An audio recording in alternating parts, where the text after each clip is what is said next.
Study IQ IAS, अब तैयारी हुई अफोर्डेबल। दोस्तों, भारत की न्यूक्लियर जर्नी किसी रोलर कोस्टर राइड से कम नहीं रही। इसकी शुरुआत लेट 1945 में डॉक्टर होमी भाभा के नेतृत्व में हुई। उस समय भारत का न्यूक्लियर प्रोग्राम एक सिविलियन न्यूक्लियर एनर्जी प्रोग्राम था, यानी उसका मिलिट्री यूज से कोई लेना देना तब नहीं था। इंडिया के फर्स्ट प्रेसिडेंट जवाहरलाल नेहरू हमेशा से ही न्यूक्लियर वेपन्स के खिलाफ थे, यहाँ तक कि वो यूएस और यूएसएसआर से कंप्लीट न्यूक्लियर डिसआर्ममेंट को अपनाने की मांग करते रहे। उनके टेन्योर में भारत की न्यूक्लियर जर्नी का फोकस देश के इकोनॉमिक डेवलपमेंट पर टिका रहा, लेकिन फिर 1962 में कुछ ऐसा हुआ जिससे भारत के डिफेंस पोस्चर को एक बड़ा झटका लगा। जी हाँ, हम बात कर रहे हैं 1962 में हुए इंडो चाइना वॉर की। इस वॉर में भारत से जीतने के बाद चाइना ने 1964 में अपना पहला न्यूक्लियर टेस्ट कंडक्ट किया। इतना ही काफी नहीं था कि 1965 में इंडिया और पाकिस्तान के बीच एक युद्ध छिड़ गया। यहाँ तक आते आते भारत को रियलाइज हो गया कि केवल शांति के रास्ते पर चलकर अपने अस्तित्व को बचाए रखना इस बदलते दौर में संभव नहीं है। हमें समझ आया कि हमारी सुरक्षा के लिए हमारे पास एक स्ट्रॉन्ग सिक्योरिटी इंफ्रास्ट्रक्चर होना बेहद जरूरी है, और यहीं से इंडिया के न्यूक्लियर प्रोग्राम की शुरुआत हुई। उसके बाद इंडिया के न्यूक्लियर प्रोग्राम के लिए जो एक ट्रिगरिंग मोमेंट बना वो था 1968 में एनपीटी का आना।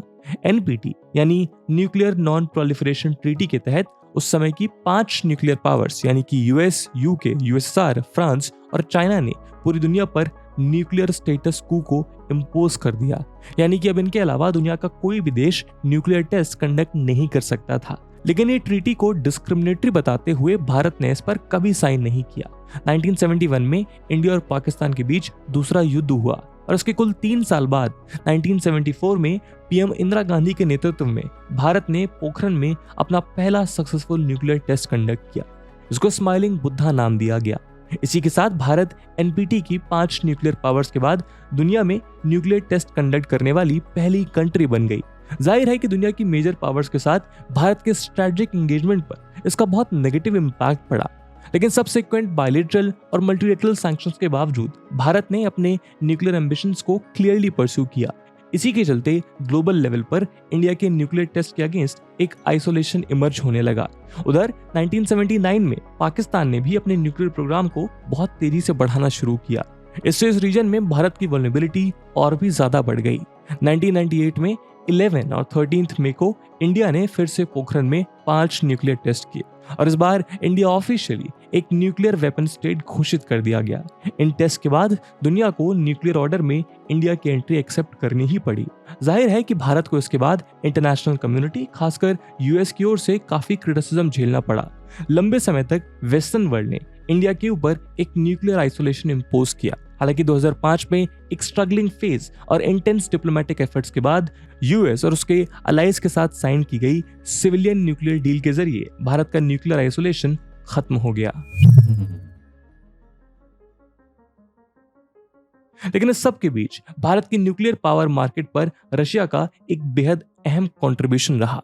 न्यूक्लियर एनर्जी का पीसफुल यूज भारत और रशिया की पार्टनरशिप का बेहद इंपॉर्टेंट पिलर बना रहा।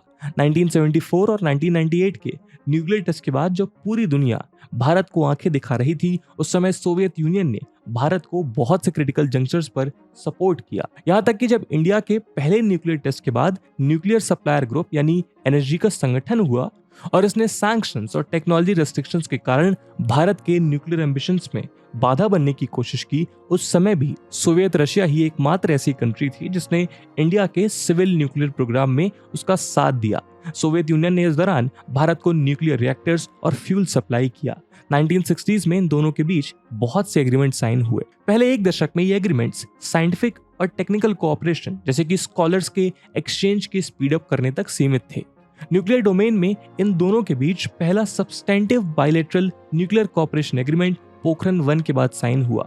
सितंबर 1976 में साइन हुए एक बायलैटरल एग्रीमेंट के थ्रू यूएसएसआर ने Rajasthan atomic power station RAPS 1 and 2 के लिए हैवी वाटर रिएक्टर सप्लाई किया। इससे पहले कनाडा इंडिया को हैवी वाटर रिएक्टर सप्लाई कर रहा था, लेकिन पोखरण 1 और एनर्जी के क्रिएशन के बाद कनाडा ने इंडिया के प्रति अपनी ऑब्लिगेशंस को विथड्रॉ कर लिया। 1988 में पीएम राजीव गांधी ने भारत के कुंडानकुलम तमिलनाडु में 2 न्यूक्लियर रिएक्टर्स के कंस्ट्रक्शन के लिए मिखाइल गोब्रशेव के साथ एक एग्रीमेंट साइन किया था। ये एग्रीमेंट 1992 में दुनिया के सामने ऑफिशियल किया गया, लेकिन यूएसएसआर के डिसइंटीग्रेशन के बाद ये प्रोजेक्ट एक दशक तक होल्ड पर रहा। उधर यूएसए भी इस प्रोजेक्ट को लगातार अपोज करता रहा। उसके मुताबिक ये एग्रीमेंट एनर्जी की 1992 में आई टर्म्स को फुलफिल नहीं कर रहा था। हालांकि इस प्रोजेक्ट को 21 जून 1998 को रिवाइव किया गया, लेकिन इसके 4 साल बाद 31 मार्च 2002 को इसके कंस्ट्रक्शन को रिज्यूम किया गया। लेकिन 1990s के दौरान भी रशिया इंडिया के न्यूक्लियर फ्यूल का की सप्लायर रहा। 2000 में रशिया और इंडिया ने न्यूक्लियर एनर्जी के पीसफुल यूजेस को लेकर एक और सीक्रेट एमओयू साइन किया, जिसके अंतर्गत रशिया द्वारा भारत के महाराष्ट्र में मौजूद तारापुर रिएक्टर के लिए लो एनरिच्ड यूरेनियम फ्यूल भेजने की भी बात की गई। इसके बाद 2009 में दोनों ने एक मेजर न्यूक्लियर डील सील करते हुए कुडानकुलम में 4 न्यूक्लियर रिएक्टर्स और वेस्ट बंगाल में 1 न्यूक्लियर रिएक्टर बिल्ड करने का फैसला किया। रशिया आज भी भारत के कुडानकुलम तमिलनाडु में एशिया का largest nuclear power plant setup करने में भी उसकी मदद कर रहा है। फिलहाल कुडानकुलम प्रोजेक्ट में टोटल 6 यूनिट्स हैं। ये सभी 6 यूनिट्स रोसातोम द्वारा सप्लाई की गई रशियन टेक्नोलॉजी और इक्विपमेंट के साथ बनाई जा रही हैं। इनमें हर यूनिट की कैपेसिटी 1000 मेगावाट है। इनमें यूनिट 1 और यूनिट 2 ऑलरेडी ऑपरेशन में आ चुकी हैं। इसकी यूनिट 1 को सदर्न पावर ग्रिड से अक्टूबर 2013 में सिंक्रोनाइज किया गया था और ये इलेक्ट्रिसिटी जनरेशन का काम कर रही है, जबकि यूनिट 2 को अगस्त 2016 में ग्रिड से कनेक्ट किया गया था और इसका कमर्शियल ऑपरेशन अक्टूबर 2016 में स्टार्ट हुआ था। 3rd और 4th यूनिट्स के लिए मेजर इक्विपमेंट रशिया से कुडानकुलम पहले ही पहुंच चुके हैं, जबकि 5th और 6th यूनिट के लिए मेजर कंपोनेंट्स इंडिया लाए जा रहे हैं। इस कड़ी में रशिया की तरफ से यूनिट 5 के लिए रिएक्टर प्रेशर वेसल, आरपीवी और 4 स्टीम जनरेटर सेट्स भेजे गए हैं। ये पांचों कंपोनेंट्स प्लांट के न्यूक्लियर आइलैंड पर इंस्टॉल किए जाने वाले लार्जेस्ट कंपोनेंट्स में से हैं। आपकी जानकारी के लिए बता दें कि KNPP nuclear power corporation of India limited द्वारा ऑपरेटेड इंडिया का लार्जेस्ट न्यूक्लियर प्लांट है और रशियन कंपनी रोसातोम इसके इक्विपमेंट सप्लायर और टेक्निकल कंसल्टेंट है। तो इससे आप समझ सकते हैं कि कैसे रशिया आज भी न्यूक्लियर एनर्जी सेक्टर में भारत के सबसे बड़े कोलैबोरेटर का रोल अदा कर रहा है। इसके अलावा इंडिया रशिया की सिविल न्यूक्लियर पार्टनरशिप भारत के एनर्जी गोल्स के रियलाइजेशन में भी एक क्रिटिकल रोल अदा कर रही है। लेकिन पिछले कुछ समय में ग्लोबल डेवलपमेंट ने कुछ ऐसे मोड़ लिए हैं जिसके बाद किसी भी एक कंट्री पर ओवर डिपेंडेंस किसी भी देश की मैच्योर फॉरेन पॉलिसी का हिस्सा नहीं हो सकती। ऐसे में भारत अपनी किसी भी क्रिटिकल सोर्स की सप्लाई के लिए किसी भी एक देश पर डिपेंडेंट नहीं रहना चाहता। इंडिया के इस डाइवर्सिफिकेशन का एक कारण ये भी है कि रशिया इंडिया के साथ साथ चाइना को भी सिमिलर न्यूक्लियर एड प्रोवाइड कर रहा है। इंडिया और चाइना के बॉर्डर डिस्प्यूट्स और टेंस रिलेशनशिप के चलते ये खबर हमारे लिए थोड़ी चिंताजनक हो जाती है। हाल ही में रशिया और चाइना के बीच fast breeder nuclear reactor technology sharing की भी बात हुई। ये टेक्नोलॉजी चाइना को अपने न्यूक्लियर वेपन्स डेवलप करने में बहुत हेल्प करने वाली है। ब्लूमबर्ग की एक रिपोर्ट के मुताबिक दिसंबर 2022 में रशिया की रोसातोम ने चाइना की CFR 600 न्यूक्लियर रिएक्टर के लिए 25 टन एनरिच्ड यूरेनियम ट्रांसफर किया है। एक्सपर्ट्स के मुताबिक यूरेनियम के इस वॉल्यूम से एक साल में 50 न्यूक्लियर वेपन्स बनाए जा सकते हैं। यूएस डिफेंस डिपार्टमेंट के ऑफिशियल्स और मिलिट्री एक्सपर्ट्स का एस्टिमेट है कि CFR 600 रिएक्टर 2035 तक चाइना के न्यूक्लियर आर्सेनल को 400 से बढ़ाकर 1500 तक इंक्रीज कर सकता है। हालांकि ये सभी ट्रांसफर न्यूक्लियर एनर्जी के डेवलपमेंट के नाम पर हो रहा है, लेकिन चाइना ने पिछले कुछ सालों में अपने न्यूक्लियर वेपन्स के बिल्डअप पर खास फोकस किया है। साल 2020 में चाइना के न्यूक्लियर आर्सेनल में लगभग 200 न्यूक्लियर वॉरहेड्स एस्टिमेट किए गए थे, लेकिन पिछले 2 सालों के अंदर उसने इस फिगर को डबल कर डाला है। और चाइना के न्यूक्लियर एम्बिशंस केवल यहीं खत्म नहीं होते। यूएस डिफेंस डिपार्टमेंट ने चाइना की मिलिट्री पर अपनी एनुअल रिपोर्ट नवंबर 2022 में रिलीज की, जिसके मुताबिक 2027 तक चाइना अपने न्यूक्लियर आर्सेनल के स्केल को बढ़ाकर 700 वॉरहेड्स तक ले जाने वाला है और अनुमान है कि 2035 तक ये संख्या 1500 तक भी पहुंच सकती है। ऐसे में चाइना जैसे एक्सपेंशन स्टेट का ये न्यूक्लियर बिल्डअप इंडिया समेत पूरे वर्ल्ड के लिए खतरनाक साबित हो सकता है। ग्लोबल पर्सपेक्टिव से देखा जाए तो इंडिया एक पीस लविंग कंट्री है और इंडिया ने अपनी इस इमेज को मेंटेन करने के लिए एक क्लियर ट्रैक रिकॉर्ड मेंटेन किया है। इंडिया का न्यूक्लियर प्रोग्राम उसके एनर्जी रिक्वायरमेंट पर फोकस्ड है। यही वजह है कि इंडिया के साथ रशिया के अलावा यूएस, फ्रांस और जापान जैसी कंट्रीज ने भी न्यूक्लियर टेक्नोलॉजी ट्रांसफर के एग्रीमेंट साइन किए हैं। लेकिन जब बात चाइना की होती है तो ये टेक्नोलॉजी शेयरिंग दुनिया के लिए खतरे का संकेत लेकर आती है। खास तौर पर ये इंडिया के लिए सबसे ज्यादा चिंता का विषय है। हालांकि दोनों की न्यूक्लियर डॉक्ट्रिन में हमें नो फर्स्ट यूज का प्रिंसिपल देखने को मिलता है और इसीलिए इन दोनों के बीच एक पोटेंशियल मिलिट्री कॉन्फ्लिक्ट में न्यूक्लियर वेपन्स के यूज होने के चांसेस बहुत लो हो जाते हैं। लेकिन चाइना पाकिस्तान के साथ न्यूक्लियर टेक्नोलॉजी और फ्यूल की सप्लाई और रिसर्च रिएक्टर सेटअप करने के लिए जो सपोर्ट प्रोवाइड करता है वो भारत की सिक्योरिटी के लिए और भी ज्यादा बड़ा खतरा बन जाते हैं। ऐसे में इंडिया को चाहिए कि वो रशिया के साथ बायलैटरल लेवल पर ये इंश्योर करे कि चाइना को सप्लाई किया जा रहा न्यूक्लियर सपोर्ट इंडिया के अगेंस्ट कोई मेनेस ना क्रिएट करे। साथ ही बदलते ग्लोबल डायनेमिक्स भारत के सिविलियन न्यूक्लियर कोऑपरेशन का री एग्जामिनेशन करने की भी डिमांड करते हैं और इसी कड़ी में भारत आज यूनाइटेड स्टेट्स के साथ अपनी न्यूक्लियर पार्टनरशिप डाइवर्सिफाई करता नजर आ रहा है। आपको जानकर हैरानी होगी कि यूनाइटेड स्टेट्स ने भारत का पहला न्यूक्लियर पावर प्लांट फाइनेंस किया और 1960s में अपने एटम्स फॉर पीस के प्रोग्राम के तहत बहुत से इंडियन न्यूक्लियर साइंटिस्ट को भी ट्रेन किया। लेकिन इंडिया ने जब 1968 में एनपीटी को साइन करने से इनकार किया तब यूएस ने इंडिया पर सैंक्शंस इंपोज किए और साथ ही साथ न्यूक्लियर सप्लायर्स ग्रुप नाम से कुछ कंट्रीज का एक ऐसा ग्रुप बिल्ड किया जो न्यूक्लियर एक्सपोर्ट्स को रेगुलेट किया करते थे। इसका मकसद न्यूक्लियर मटेरियल के एक्सपोर्ट को वेपन यूज से प्रिवेंट करना था। यूएस के इस स्टेप के बाद अगले 3 दशक तक इंडिया को एक इंटरनेशनल न्यूक्लियर परिये के रूप में देखा जाने लगा। 1998 में जब इंडिया ने पोखरण 2 कंडक्ट किया तब इन सैंक्शंस की लिस्ट और भी लंबी हो गई। लेकिन बदलती सेंचुरी के साथ यूएस को इंडिया के पोटेंशियल का एहसास होने लगा। 2003 और 2004 में दोनों देशों के बीच एक कॉम्प्रिहेंसिव स्ट्रेटेजिक डायलॉग पुश किया गया, जिसकी बदौलत 2008 में इन दोनों के बीच India US civilian nuclear deal sign की गई। ये एग्रीमेंट भारत के न्यूक्लियर प्रोग्राम और इंडिया यूएस टाइज के लिए गेम चेंजर साबित होने वाला था। इस डील के तहत इंडिया के न्यूक्लियर प्रोग्राम को नॉर्मलाइज किया गया और ग्लोबल स्टेज पर जो उसे आउटकास्ट किया जा रहा था उसे फाइनली खत्म किया गया। इसने इंडिया और यूएस की बायलैटरल टाइज को न्यूक्लियर एनर्जी के बियॉन्ड जाकर clean energy, climate, health, defence और स्पेस जैसे सेक्टर्स में एक्सपैंड किया। इस एग्रीमेंट ने लार्जली 123 एग्रीमेंट्स का टेम्पलेट फॉलो किया। यूएस ये टेम्पलेट बाकी देशों के साथ अपनी bilateral civilian nuclear deal sign करने में यूज किया करता था। यूनाइटेड स्टेट्स ने इंडिया को एनर्जी में वेवर भी ग्रांट किया, जिससे ग्लोबल सिविल न्यूक्लियर ट्रेड में इंडिया की एंट्री मुमकिन हो गई। इसी की बदौलत इंडिया ने बाकी एनर्जी मेंबर्स जैसे कि जापान, फ्रांस और यूनाइटेड किंगडम के साथ सिमिलर एग्रीमेंट साइन किए। लेकिन न्यूक्लियर एक्सीडेंट से रिलेटेड इंडिया की लायबिलिटी रेजिम इंडिया और यूएस की सिविलियन न्यूक्लियर डील के फुल पोटेंशियल को रियलाइज करने में एक बड़ा हर्डल बन गई। हालांकि इंडिया पहले से ही इंटरनेशनल न्यूक्लियर लायबिलिटी रेजिम का हिस्सा था, लेकिन 2010 में भारत में एक लॉ पास हुआ जिसके एक सेक्शन के तहत किसी भी पोटेंशियल न्यूक्लियर एक्सीडेंट के केस में न्यूक्लियर टेक्नोलॉजी के सप्लायर को दोषी ठहराने की बात की गई। असल में 1980s में हुई भोपाल गैस ट्रेजेडी के बाद इंडिया में उन फॉरेन इंडस्ट्रियल सप्लायर्स के अगेंस्ट एक्शन लेने का डोमेस्टिक प्रेशर बढ़ता जा रहा था, लेकिन ये लॉ फॉरेन न्यूक्लियर सप्लायर्स के लिए एक बड़ा बैरियर बन गया।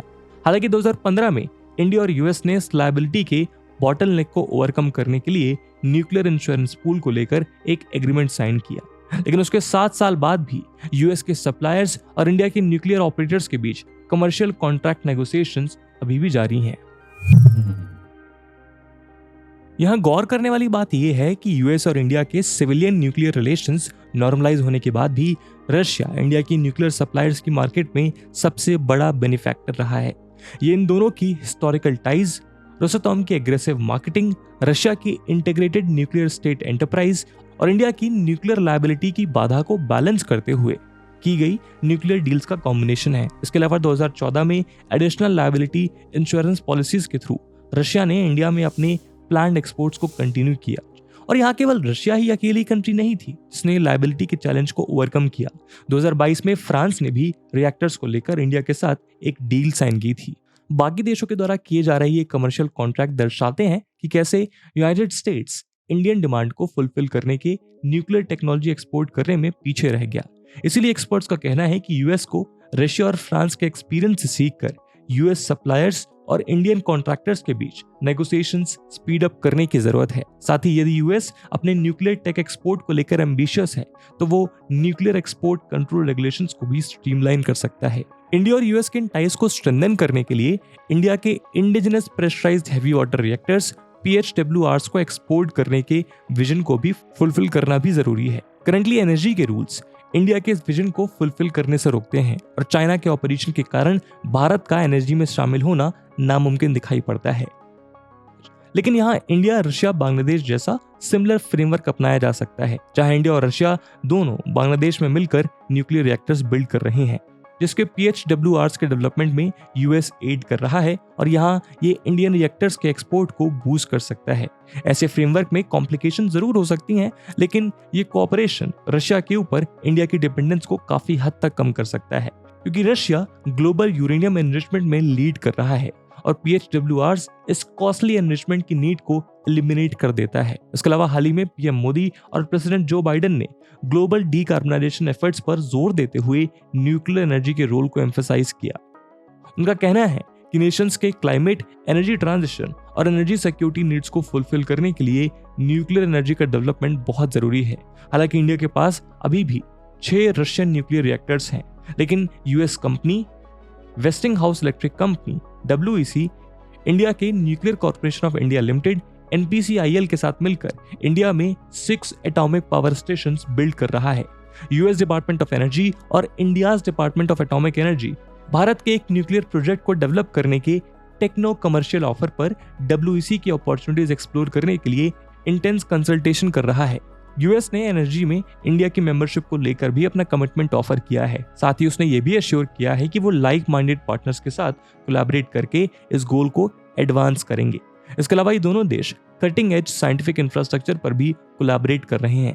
उदाहरण के लिए लॉन्ग बेसलाइन न्यूट्रिनो फैसिलिटी के प्रोटॉन इंप्रूवमेंट प्लान 2 एक्सेलरेटर के कोलैबोरेटिव डेवलपमेंट के लिए भारत के एटॉमिक एनर्जी डिपार्टमेंट ने यूएस डिपार्टमेंट ऑफ एनर्जी की फर्मी नेशनल लेबोरेटरी को $140 मिलियन का एक इन काइंड कंट्रीब्यूशन दिया है। ये अमेरिकन सॉइल की first and largest international research facility बनने वाली है। तो इन सभी एग्जांपल से आप समझ सकते हैं कि भारत किस तरह न्यूक्लियर एनर्जी के फील्ड में अपने कंफर्ट जोन के बाहर जाकर नए पार्टनर्स एक्सप्लोर कर रहा है, क्योंकि जैसा कि पीएम मोदी कहते हैं, we have to overcome the hesitation of history.